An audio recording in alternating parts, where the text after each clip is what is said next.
اللهم صل وسلم على نبينا محمد وسلم وصلی علیہ۔ الحمدللہ گزشتہ شب تیسرے پارہ کی تلاوت قیام اللیل میں مکمل کی گئی ہے۔ دوسرے پارہ کے اختتام میں جناب طالوت کا جالوت، جناب موسیٰ کا، جناب داؤد علیہ السلام کا ذکر ہے۔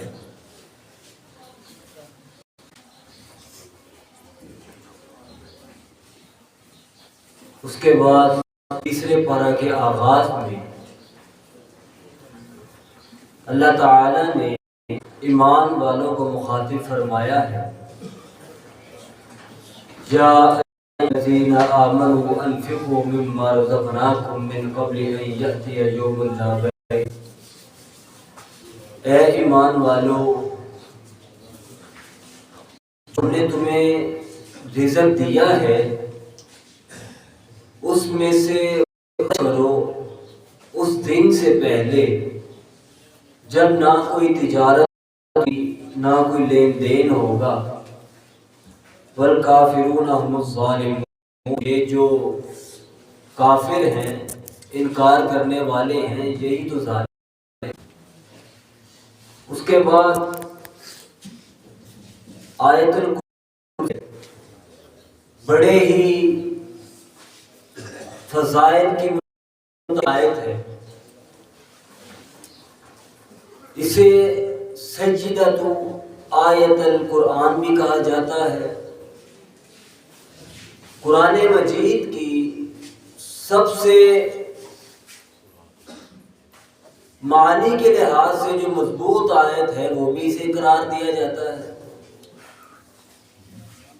اگر صرف آیت الکرسی کے موضوع پر بات کی جائے تو گھنٹوں پر مشتمل یہ گفتگو ہے۔ اس کے بعد اللہ تعالیٰ نے فرمایا، اللہ ولی الذین آمنوا یخرجہم من الظلمات الی النور، کہ جو اللہ تعالیٰ کے دوست ہیں، اللہ تعالیٰ کے ساتھ جو لو لگا لیتے ہیں، ان کا انعام یہ ہے، یخرجہم من الظلمات الی النور، کہ اللہ تعالیٰ ان کو اندھیروں سے روشنی کی طرف لے آتا ہے۔ اب یہ پستی، گمراہی کی، بدحالی کی جو ہے وہ اندھیرے ہیں، اس سے نکل کے انسان راہ حق کی طرف آ جائے، بیماریوں سے شفا کی طرف آ جائے۔ اگر اس کے مالی معاملات کمزور ہیں تو وہ اچھے معاملات کی طرف پلٹ آئے، گویا کہ تمام کے تمام معاملات میں جو اللہ تعالیٰ کے دوست ہیں، اللہ نے ان کے لیے یہ صبر رکھا ہے، یخرجہم من الظلمات الی النور، اللہ تعالیٰ ان کو اندھیرے سے روشنی کی طرف لے آتے ہیں۔ اس کے بعد 258 نمبر آیت سے 260 نمبر آیت تک تصور حیات اور ایمان بالآخرہ کا ذکر ہے۔ یہاں پہ نمرود کا جناب ابراہیم علیہ السلام کا ذکر ہے۔ اس کو ٹیکسٹ کے اندر اگر دیکھا جائے تو 3 قسم کے واقعات کو بیان کیا گیا ہے۔ ایک نمرود کا اور جناب ابراہیم علیہ السلام کا ہے، دوسرا یہ یروشلم کی جو تباہی ہے اس کا ذکر ہے، اور جو تیسرا واقعہ ہے وہ جناب ابراہیم علیہ السلام۔ جہاں پہ تعالیٰ نے فرمایا، اذ قال ابراہیم ربی الذی یحیی و یمیت قال انا احیی و امیت۔ جناب ابراہیم علیہ السلام نے اپنے رب سے کہا کہ یہ جو مارنے کا زندہ کا نظام ہے،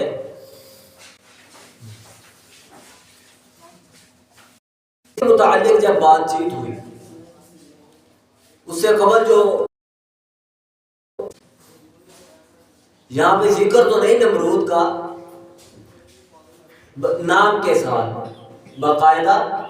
نام کے ساتھ ذکر نہیں ہے، لیکن جناب ابراہیم علیہ السلام کا اللہ تعالیٰ نے نام لیا۔ نمرود کے ساتھ جب جناب ابراہیم علیہ السلام کی گفتگو ہوئی تو نمرود کو جب ہدایت کی طرف مائل کیا جا رہا ہے تو جناب ابراہیم علیہ السلام کہتے ہیں کہ میرا رب تو وہ ہے جو مردوں کو زندہ کرتا ہے۔ آگے سے نمرود کہنے لگا جی یہ کون سی بڑی، میں بھی ایسا کر سکتا ہوں۔ اس نے جیل سے 2 بندے منگوائے، ایک کو آزاد کر دیا اور ایک کو آزاد دیا۔ کہنے لگا جی یہ دیکھ لیں، ایک کو میں نے زندہ کر دیا، ایک کو میں نے موت دی۔ تو جناب ابراہیم علیہ السلام نے اس کو جو جواب دیا فَإِنَّ اللَّهَ يَأْتِي بِالشَّمْسِ مِنَ الْمَشْرِقِ فَأْتِ بِهَا مِنَ الْمَغْرِبِ، کہ اللہ تعالیٰ کی ذات تو وہ ہے جو سورج کو مشرق سے نکال مغرب میں غروب کرتی ہے۔ اگر تم خود کو الہ کہلواتے ہو تو تم مغروب کرو اور مشرق کی طرف غروب کرو۔ فَبُهِتَ الَّذِي كَفَرَ، ہکا بکا رہ گیا، اس کے پاس جواب ہی کوئی نہیں۔ اس کو اندازہ ہو گیا کہ کس قدر میں ذہنی پستی کا شکار۔ اور مفسرین نے یہ بات لکھی ہے کہ نمرود نے یہ سوال تو نہیں اٹھایا، اگر وہ یہ سوال کر دیتا کہ ٹھیک ہے تمہارا الہ سچا ہے میں مان لیتا ہوں، تم ایسا کرو کہ سورج مشرق کی بجائے مغرب سے نکلے اور مشرق میں غروب ہو۔ ابراہیم علیہ السلام کیا کرتے؟ تو مفسرین اللہ کے نبی علیہ السلام کے فرامین کی روشنی میں یہ بات لکھی ہے کہ جناب ابراہیم علیہ السلام دعا کرتے سورج مغرب سے طلوع ہوتا اور مشرق میں غروب ہوتا۔ یہ اسلام کی حقانیت ہے کہ اسلام کو کسی بھی لحاظ سے اس کا پلڑا کمزور نہیں رہنے دیا جائے۔ اس کے بعد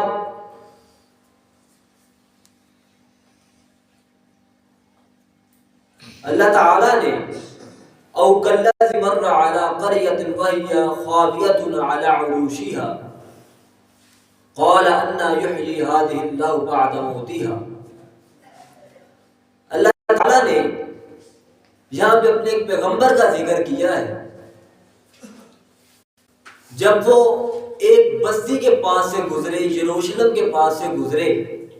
وہ کہنے لگے کہ یہ لوگ اب دوبارہ کیسے زندہ ہوں۔ اللہ تعالیٰ نے ان کو موت سے ہمکنار کر دی، اور جو ان کی سواری تھی گدھا تھا وہ بھی تھا، اور 100 سال کے بعد ان کو دوبارہ زندگی دی۔ ہر چیز بدل چکی، سارے کے سارے لوازمات بدل چکے۔ جو گدھا ہے وہ ہڈیوں کا ڈھانچہ بن کے رہے، لیکن جو ان کا کھانا ہے وہ تر و تازہ ہے۔ تو اللہ تعالیٰ نے ان سے پوچھا قال کم لبثت، کتنا کا وقت ٹھہرے ہو؟ قال، وہ کہنے لگے لبثت یوما او بعض یوم، ایک دن یا ایک رات۔ جس صبح کے وقت یہ معاملہ ہوا تو اب اندھیرا ہے، کوئی عصر کے بعد کا وقت ہے، شام کا وقت ہے، کوئی ایک دن یا ایک رات اس کے قریب قریب میں ٹھہرا ہوں۔ تو اللہ تعالیٰ نے فرمایا قال بل لبثت مئۃ عام، آپ 100 سال جہاں ٹھہرے۔ انظر الی طعامک، آپ اپنے کھانے کی طرف دیکھیے، و شرابک، اپنے یہ پینے والی چیز کی طرف دیکھیے، لم یتسنہ، یہ تو خراب نہیں ہوئی ہے، وانظر الی حمارک، اور یہ اپنے گدھے کی طرف دیکھیے، وَلِنَجْعَلَكَ آیَةً لِلنَّاسِ، اور ہم نے آپ کو لوگوں کے لیے نشانی بنا دی۔ اس کے بعد جو ذکر ہے کہ گوشت اور یہ ہڈیاں اکٹھی ہوئی اور دوبارہ اس کو گدھے کو زندہ کر دیا گیا، تو اللہ تعالیٰ نے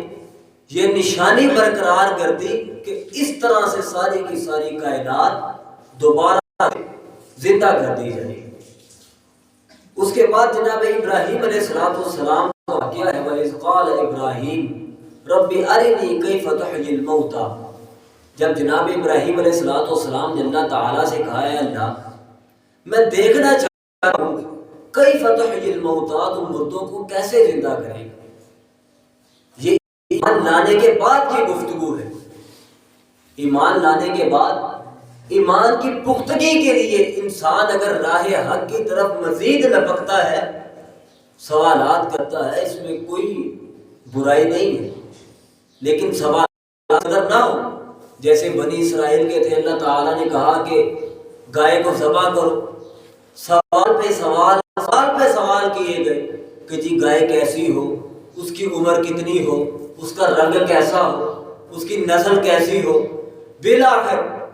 جب سوال پہ سوال کیے گئے اور جب ویسی گائے ڈھونڈنے گئے تو گائے کے وزن کے برابر سونا جو ہے وہ دے کے گائے خرید کر لائے۔ جب اللہ تعالیٰ کا حکم آ جائے سمعنا واطعنا، سن لیا اور اطاعت کر لی، اس کو کریدنا شروع کر دینا، بال کی کھال اتارنے کی کوشش کرنا، یہ اسلام کا اور اسلام والوں کا مزاج نہیں ہے۔ جناب ابراہیم علیہ السلام نے کہا اللہ کیف تحیی الموتیٰ، تم مردوں کو کیسے زندہ کرے گا۔ قال اولم تؤمن قال بلا ولکن لیطمئن قلبی، اللہ میں اپنے دل کو مطمئن کرنے کے لیے یہ بات کر رہا ہوں۔ قال فخذ اربعۃ من الطیر، 4 پرندوں کو لے لو، مختلف پہاڑوں کی چوٹیوں پر رکھ دو ٹکڑے کر کے، اس کے بعد ان کو آواز دو، وہ اڑتے ہوئے تمہاری طرف آئیں گے، دوڑتے ہوئے تمہاری طرف، میں ساری کی ساری مخلوق کو دوبارہ زندہ کر دوں۔ اس کے بعد اللہ تعالیٰ نے انسانوں کو اللہ کی راہ میں زیادہ سے زیادہ خرچ کرنے کی طرف، الذین ينفقون اموالهم في سبيل الله كمثل حبة انبتت 7 سنبلة 100 حبة، کہ ان لوگوں کی مثال دیکھ لیجئے جو ایک دانہ اللہ کی راہ میں خرچ کرتا ان کو 700 دانے تک ملتا ہے۔ یہ انسان کی عقل کو سمجھانے کے لیے یہ گنتی کا، یہ اعداد و شمار کا توازن رکھا گیا، وگرنہ اللہ تعالیٰ کا جو حساب ہے وہ تو بہت وسیع ہے، علیم، اللہ تعالیٰ بڑی وسعت والا، بہت کچھ جاننے والا۔ اس کے بعد اللہ تعالیٰ نے فرمایا یا ایھا الذین آمنوا لا تبطلوا صدقاتکم بالمن والأذى، اے ایمان والو تمہارے صدقات ہیں یہ احسن انداز کے ساتھ ان لوگوں تک پہنچا دو جو سفید پوش ہیں، دیکھنے میں بہت بڑے لگتے ہیں، نہ لباس سے لگتا ہے مانگنے والا ہے، نہ عادت سے پتہ چلتا ہے مانگنے والا ہے، لیکن حقیقی حقدار اور اللہ کے قرب کا ذریعہ جو ہے یہ سفید پوشوں کی مدد کرتا ہے۔ اس کے بعد اللہ تعالیٰ نے فرمایا وَمَثَلُ الَّذِينَ يُنْفِقُونَ أَمْوَالَهُمُ ابْتِغَاءَ مَرْضَاتِ اللَّهِ وَتَثْبِيتًا مِنْ أَنفُسِهِمْ كَمَثَلِ جَنَّةٍ بِرَبْوَةٍ أَصَابَهَا وَابِلٌ فَآتَتْ أُكُلَهَا ضِعْفَيْنِ۔ اس کے بعد اللہ تعالیٰ نے یہ جو مال خرچ کرنے کے متعلق مزید پختگی کے ساتھ اور یہ دنیا و آخرت کی برائیاں سمیٹنے کے لیے انسان کو بہت سے اصول بدلا دی۔ اس کے بعد اللہ تعالیٰ نے یہ جو اغنیاء ہیں ان کا ذکر فرما دیا ہے کہ یہ جو تم مال تقسیم کرتے ہو اللہ کی راہ میں، ان لوگوں میں خصوصاً تقسیم کرو جو لوگوں کے ساتھ چپک مانگتے نہیں ہیں، بڑا قریب ہو کہ ان کا مزاج نہیں ہے مانگنا، لیکن وہ حقدار ہوتے ہیں، ان کی اللہ تعالیٰ نے فرمایا کہ مدد کرو۔ اس کے بعد سود کے متعلق اللہ تعالیٰ نے یہاں پہ احکام البیع مثل الربا، کچھ لوگ ایسے ہیں جو تجارت کو، سود کو تجارت سمجھتے ہیں، الذین یأکلون الربا لا یقومون الا کما یقوم الذی یتخبطہ الشیطان من المس ذلک بأنہم قالوا، جب ان سے کہا جاتا ہے وہ کہتے ہیں یہ جو ہماری تجارت ہے یہ یہ ربا کے مثل ہے، سود کے مثل ہے، جبکہ اللہ تعالیٰ نے فرمایا وَأَحَلَّ اللَّهُ الْبَيْعَ وَحَرَّمَ الرِّبَا، اللہ تعالیٰ نے تو تجارت کو حلال کہا ہے، تجارت کو حلال کیا ہے اور سود کو حرام کیا ہے۔ اور اس کا بڑا جامع اصول یہ ہے کہ تجارت اور سود کے درمیان اگر فرق کرنا ہے کہ آپ کسی کے ساتھ کوئی بھی تجارت کا معاملہ رکھتے ہیں، آپ اس کے ساتھ کوئی فکس کمٹمنٹ نہ کر لیں کہ جی میں نے اتنے پرسنٹ لینا ہی لینا ہے، آپ کو فائدہ ہو آپ کو نقصان ہو میں نے آپ سے اتنا نفع لینا ہی لینا ہے، تو یہ آپ کا انٹرسٹ بن جائے گا، یہ آپ کا سود شمار ہوگا۔ اور وہی اگر آپ اس کے ساتھ نفع میں نقصان میں شامل ہو جائیں کہ جی بھائی آپ کو اگر نقصان ہو نفع ہو میں آپ کے ساتھ ہوں، اگر نفع زیادہ آئے گا آپ پرسنٹیج نکال کے مجھے نفع زیادہ دے دیجئے گا، اگر نقصان ہے وہ بھی برابر کا تقسیم ہو جائے، تو یہ تجارت کا اصول ہے۔ اس کے بعد اللہ تعالیٰ نے یہاں پہ ذکر کر دیا کہ اے ایمان والو جب تم قرض کے معاملات کرو تو لکھ لیا کرو، خواہ چھوٹا ہے بڑا ہے جتنا بھی ہے۔ اب میرے سامنے میں تو اکثر ایک مثال دیا کرتا ہوں، ہماری مسجد کے ایک بزرگ تھے، ان کا بلڈنگ مٹیریل تھا اور ہمارے اسی گلی میں ایک مکان تیار ہوا کوئی آج سے 2 دہائیاں قبل، انہوں نے ان بزرگوں سے بلڈنگ مٹیریل کا سامان ادھار لیا اور پیسے ادا نہ کیے۔ اب جن کا سٹور تھا بلڈنگ مٹیریل کا وہ بھی فوت ہو چکے، اور جنہوں نے قرض لے کر بلڈنگ مٹیریل سے اپنا گھر تعمیر کیا تھا اس گھر میں آج ان کی اولاد رہ رہی ہے اور وہ گھر اپنی جگہ موجود بھی ہے، لیکن جس نے قرض لیا تھا سیمنٹ دوسری چیزیں جس نے بطور قرض لی تھی وہ بھی فوت ہو چکا ہے، لیکن دونوں اب جا کے ایک دوسرے کے سامنے کھڑے ہوئے، لین دین کے معاملات ہیں 10 روپے یا 100 روپے لاکھ روپے، آپ کے پاس کہیں نہ کہیں تحریری شکل میں ضرور موجود ہونا چاہیے، کیونکہ بعض اوقات انسان کو اتنا بھی موقع نہیں ملتا کہ کسی کو سمجھائے یہ معاملات ہیں، یہ میرے لین دین کے معاملات چل رہے ہیں۔ یہاں پہ فرما دیا ہے کہ جب تم لین دین کے معاملات کو لازمی دو، اور اس کے بعد رہن کا بھی ذکر ہے کہ اگر تمہارے پاس کوئی گواہ نہیں ہے رہن کا، اور تصور جو اسلام نے دیا ہے کہ آپ کے پاس گواہ نہیں ہے، کوئی تحریری شکل نہیں آپ دے سکتے، آپ کوئی چیز گروی رکھوا لیں، لیکن آپ اس کے پاس اس کو وہ گروی چیز رکھوا رہے ہیں، اس کے مالکانہ حقوق وہ آپ کے پاس ہی رہیں گے۔ مثال کے طور پر کسی نے آپس میں لین دین کے معاملات کیے، تحریری شکل نہ ہوئی، اسے کہا آپ میرا گھوڑا رکھ لیں، جب ہم کسی ایسی جگہ پر پہنچیں گے تو وہاں جا کے اپنے یہ لکھت پڑھ کر لیں گے، آپ میرا گھوڑا مجھے دے دیجیے۔ اب یہ گھوڑا اس کے پاس گیا، اب وہ اس گھوڑے کو دوڑانے کا حقدار نہیں ہے، صرف اسے گھوڑا نہیں ہے، اور اگر گھوڑے پر اس کا خرچ آتا ہے، اس کے دوسرے معاملات پر اس کا خرچ آتا ہے، تو وہ جس قدر خرچ آ رہا ہے اس گھوڑے کو استعمال کر سکتا ہے۔ اس کے بعد سورہ بقرہ کی جو آیات ہیں یہ بڑی ہی فضیلت کی، بڑی ہی اہمیت کی متحمل۔ اللہ تعالیٰ کے نبی جناب محمد رسول اللہ صلی اللہ علیہ وآلہ وسلم جب معراج پر گئے تو اللہ تعالیٰ نے 3 انعامات سے نوازا۔ ایک انعام یہ تھا کہ سورہ بقرہ کی آخری 2 آیات بطور تحفہ اللہ کے نبی علیہ السلام کو دی گئی، اس میں بڑے انداز کے ساتھ جو ہے وہ انسان کو دعائیں اور جو اصول بتلا دیے گئے۔ اس کے بعد سورہ آل عمران کا ذکر ہے، پہلے آیت سے 9ویں آیت تک قرآن مجید کا تعارف ہے، الف لام میم، اللہ لا الہ الا هو الحی القیوم۔ اسے حدیث کے اندر اسم اعظم کہا گیا، اور اللہ کے نبی علیہ السلام جو اسم اعظم کے ساتھ دعا کرتا ہے اللہ تعالیٰ اس کی دعا ضرور قبول کرتا ہے، ضرور۔ سورہ طٰہٰ کی آیت نمبر 111 ہے، آیت الکرسی ہے، اور یہ تیسری یہ آیت ہے اللہ لا الہ الا هو الحی القیوم، یہ اسم اعظم ہے۔ اللہ تعالیٰ کے نبی علیہ السلام نے فرمایا کہ جو دعا ان تین اسم اعظم کے ساتھ کرتا ہے اللہ تعالیٰ ضرور بالضرور اس کی دعا کو قبول فرماتے ہیں۔ اس کے بعد آیت نمبر 10 سے لے کے 32 تک اہل کتاب کو دعوت اسلام دی گئی۔ جیسے دوسرے پارہ کے آخری رکوع میں اگر کہے تو یہود کا ذکر تھا، یہاں پہ عیسائیوں کا ذکر ہے۔ وہاں پر یہودیوں کو اسلام کے متعلق اسلام کی طرف راہ راست کی طرف دی جا رہی تھی، اور یہاں عیسائیوں کو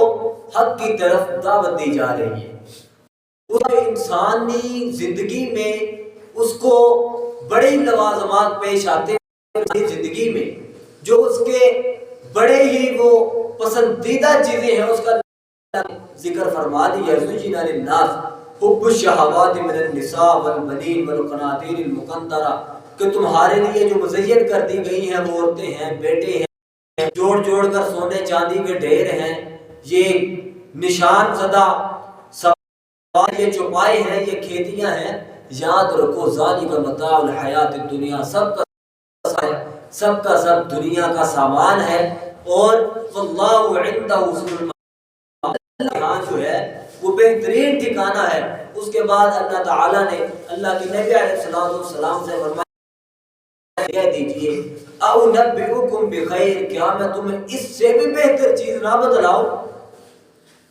للذین اتقوا عند ربهم جنات تجری من تحتها الانہار خالدین فیہا ازواج مطہرہ، اس سے بھی بہتر چیز یہ ہے کہ تمہیں رضوان اللہ تعالیٰ کی رضا ملے گی، جنت میں باغات ملیں گے،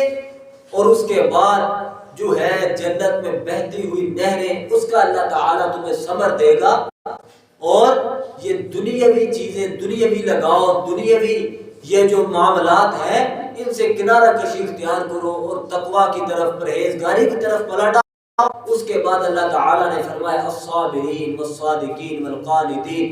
یہ مومن کی صفت بیان ہو رہی ہے کہ یہ صبر کرنے والے ہیں، سچ بولنے والے ہیں، قناعت کرنے والے ہیں،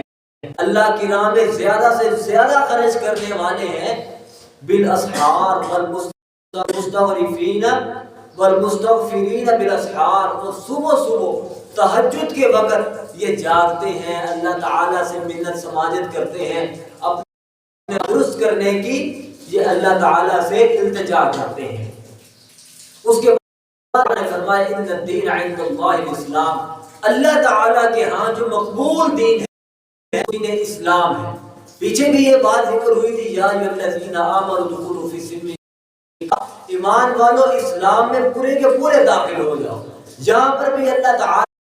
ہے کہ اللہ کے ہاں جو دین ہے مقبول دین وہ اسلام ہے۔ اللہ تعالیٰ نے توحید کے جو ہے وہ اس کو ذکر فرما کے مسلمانوں کو ایک قسم کا پیغام دیا ہے، اور ان کو عزت، رفعت، بلندی کا اس بات کا سرٹیفکیٹ دے دیا ہے کہ اے میری امت قل اللہ الملک تؤتی الملک من تشاء وتنزع الملک ممن تشاء وتعز من تشاء وتذل من تشاء، اے میرے نبی ان سے کہہ دیجئے کہ عزتوں کا مالک اللہ ہے، دینے والی ذات اللہ تعالیٰ کی ذات ہے، جسے چاہتا ہے وہ عزتوں سے نوازتا ہے، جسے چاہتا ہے ذلت دے دیتا ہے، اور یہ اللہ تعالیٰ کی ذات علی کل شیء قدیر ہے، تمام کے تمام معاملات کو رب ذوالجلال والاکرام ہی اپنے قدرت کے ذریعے درست فرما رہی ہے۔ اس کے بعد اللہ تعالیٰ نے فرما دیا قل ان کنتم تحبون اللہ، اگر تم چاہتے ہو کہ اللہ تمہارے سے محبت کرے فاتبعونی، پس تم میری محبت کرو، یحببکم اللہ، اللہ بھی تم سے محبت کرے گا۔ اور آج کل تو کچھ لوگوں کا گمان بنا ہوا ہے اور خود بڑے پڑھے لکھے تصور کرتے ہیں اور علماء کے سامنے بڑی زبان درازی کرتے ہیں، ہم صرف قرآن کو مانتے ہیں، حدیث کو نہیں مانتے۔ اللہ کے بندے، حدیث جو ہے یہ وحی کا ایک ذریعہ ہے اللہ کے نبی علیہ السلام کی سے نکلنے والا ایک ایک حرف یہ وحی الہی ہے۔ اللہ کے نبی علیہ السلام کی اطاعت کے ساتھ ہی اللہ تعالیٰ کی محبت مل سکتی ہے۔ آیت نمبر سورہ آل عمران کی آیت نمبر 33 سے 63 تک یہ جو ہے ٹرینٹی تثلیث کا جو عقیدہ ہے عیسائیوں کا، جی جناب مریم، جناب عیسیٰ اور اللہ تعالیٰ کی ذات مل کر یہ ایک الہ کی شکل بنتے ہیں، نعوذ باللہ من ذالک۔ بعض نے کہہ دیا جی جناب عیسیٰ، جناب مریم اور روح القدس یعنی جناب جبریل، ان تینوں کو ملا کر الہ بنتے ہیں، جبکہ ایسی بات نہیں ہے۔ یہ جو ان کا ٹرینٹی کا تثلیث کا عقیدہ ہے، اس کے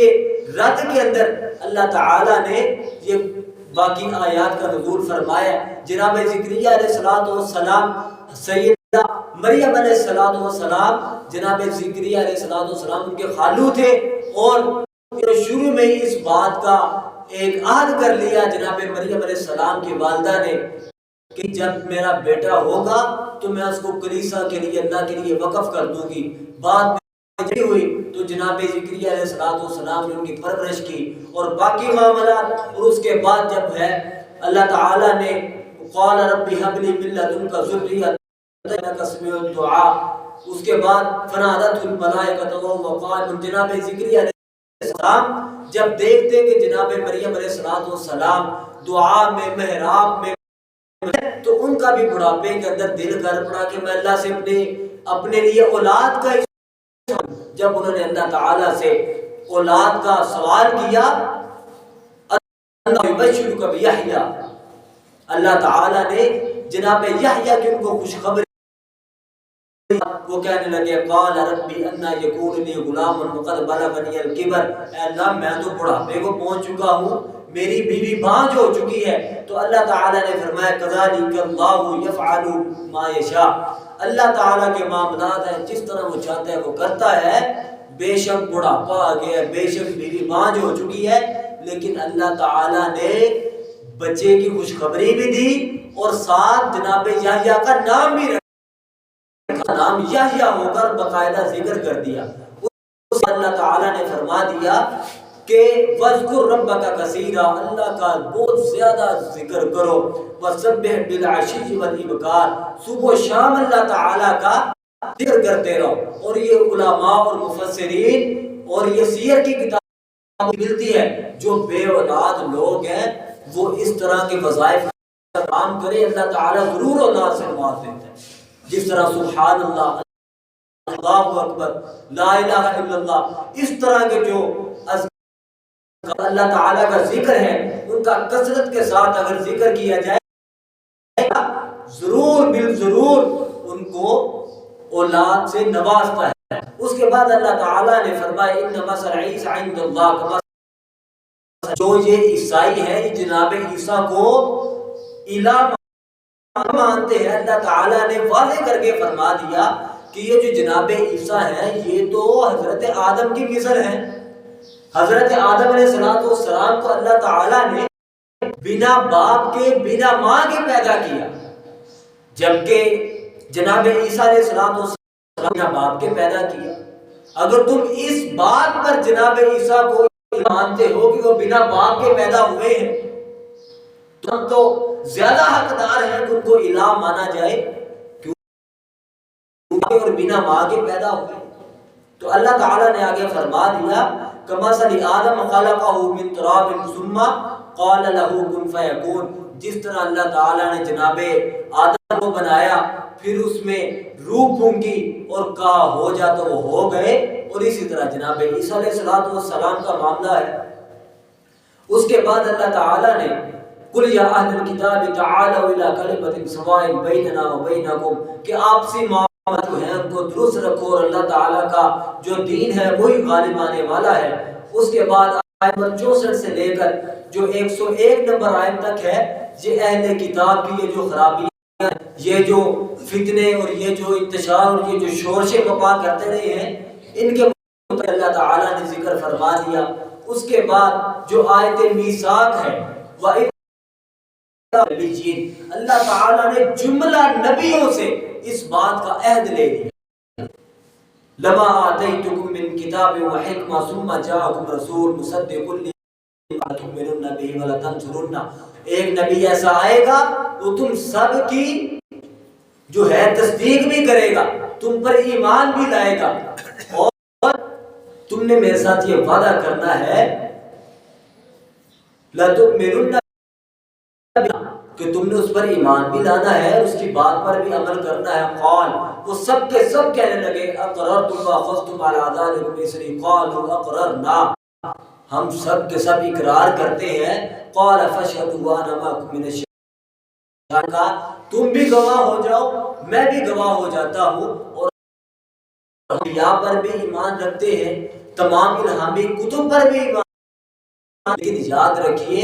تمام الہامی کتب پر ہم ایمان رکھتے ہیں، لیکن اس کی اس صورت میں